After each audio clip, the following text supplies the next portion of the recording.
Kolkata case के बाद हर कोई गुस्से में है, सदमे में है, डरा हुआ भी है और सोच में भी पड़ गया है। बॉलीवुड भी इससे सोच में पड़ गया है और बहुत सारे जो बॉलीवुड के सेलिब्रिटीज हैं वो कोलकाता कांड को लेकर अपने अपने इंस्टाग्राम पर तरह तरह के पोस्ट कर रहे हैं, सोशल मीडिया पर काफी कुछ लिख रहे हैं। ऐसे में हमारे बॉलीवुड के एक्शन किंग खिलाड़ी कुमार की वाइफ ट्विंकल खन्ना ने भी कुछ पोस्ट किया है जो पिछले 50 सालों की एक ऐसी तस्वीर हमारे सामने खड़ी करता है जो हमें सोचने पर मजबूर कर देती है कि क्या पिछले 50 सालों में हम में थोड़ा सा भी बदलाव नहीं आया है।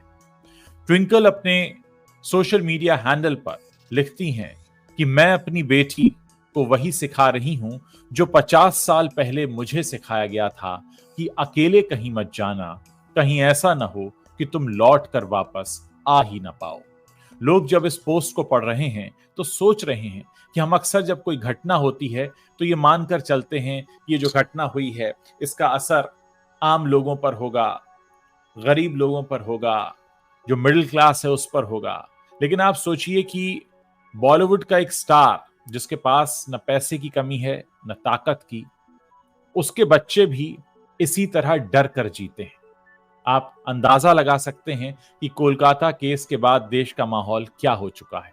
ऐसा नहीं है कि कोलकाता केस नहीं हुआ था तो देश का माहौल ऐसा नहीं था। इससे पहले भी इस देश ने बहुत से कांड देखे हैं, लेकिन अफसोस ये है कि कहीं कोई बदलाव दिखाई नहीं देता।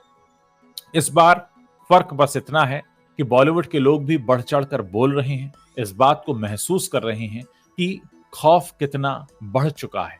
इस बात का कि किसी को कानून का खौफ नहीं है। अगर कानून का खौफ होता तो ये खौफ आम लोगों की आंखों में दिखाई नहीं देता। मैं एक बार आपके सामने पढ़ना चाहूंगा कि एग्जैक्टली क्या लिखती हैं ट्विंकल खन्ना और उसके बाद आप अंदाजा लगाइए। वो लिखती हैं 50 years on this planet in this country and I am teaching my daughter the same things I was taught as a child. Don't go alone to the park, to school, to the beach. Don't go alone with any men. Even if it is your uncle, cousin, or friend, don't go alone in the morning, the evening, and especially not at night. Don't go alone because it's not a matter of if, but when. Don't go alone because you may never come back. सोचिए, ऐसी line अगर इस देश में एक माँ को लिखनी पड़े और उसे अपनी बच्ची को ये बताना पड़े कि अकेले कहीं मत जाना, क्योंकि अगर तुम अकेले कहीं जाती हो तो हो सकता है कि तुम लौट कर ना आओ। दोस्तों, समस्या बहुत गंभीर है। हम अक्सर बॉलीवुड की बात करते हैं, बड़ी बड़ी पर्सनालिटीज की बात करते हैं, लेकिन ये खौफ इस समय सबके दिल में घर कर चुका है।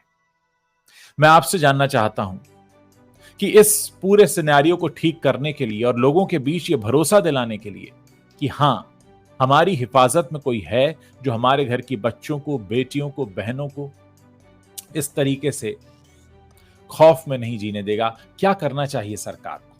हमारे देश में कानून तो है, अदालतें हैं, बहुत से नियम हैं, कायदे हैं, कानून है, पुलिस है, 50 तरीके की आपको लोग ज्ञान दे देंगे। लेकिन तब भी क्यों बेखौफ होकर हमारे देश में लोग इस तरह के कारनामे को अंजाम देते हैं? मैं आपसे जानना चाहता हूं, कोलकाता वाले मामले के बाद आपके जहन में क्या क्या ख्याल आ रहे हैं? आप क्या कहना चाहते हैं इस देश से, इस देश के सिस्टम से? हमने देखा सड़कों पर आंदोलन हो रहे हैं, सड़कों पर डॉक्टर्स कूद पड़े हैं। डॉक्टर चाहते हैं कि सेंट्रल प्रोटेक्शन एक्ट लागू हो, जिसके जरिए डॉक्टर पर हाथ उठाने वाले को कड़ी से कड़ी सजा देने का प्रावधान है, जो हमारे देश में अभी तक नहीं है। और बहुत सारे लोग ऐसे हैं जो डॉक्टर्स पर हाथ उठाते हैं। और यहां बात सिर्फ डॉक्टर्स की नहीं है, यहां बात सभी महिलाओं और लड़कियों की है जो वर्क प्लेस पर असुरक्षित हैं। उनके साथ कहीं भी कुछ भी हो सकता है। सोचिए, 140 करोड़ का ये देश, और इस देश में आलम यह है कि यहां की महिलाएं जो आधी आबादी हैं वो डर कर जी रही हैं कि कहीं कोई उनके साथ कुछ कर न दे। मैं आप लोगों का इसमें सहयोग चाहता हूं। इस पर अपने विचार जरूर लिखिए, नीचे कमेंट लिखिए, इस वीडियो को शेयर कीजिए और हमें बताइए कि आप कितने कंसर्न हैं इन सारे मामलों पर, और क्या आपके मन में भी वही ख्याल आ रहे हैं जैसे ट्विंकल खन्ना ने लिखा। बहुत से और सेलिब्रिटीज हैं जो लिख रहे हैं। कुछ ने तो ये तक लिखा है कि अब डर लगता है लड़की होने से। आप सोचिए, अगर हम एक ऐसा माहौल हम क्रिएट कर चुके हैं अपने देश में, तो ये वाकई चिंता की बात है। मैं चाहूंगा कि इस पर आप खुलकर अपनी बात लिखें, इस वीडियो को शेयर करें और हमें बताएं कि इस वक्त आपको क्या लगता है, क्या करना चाहिए इस देश के सिस्टम को।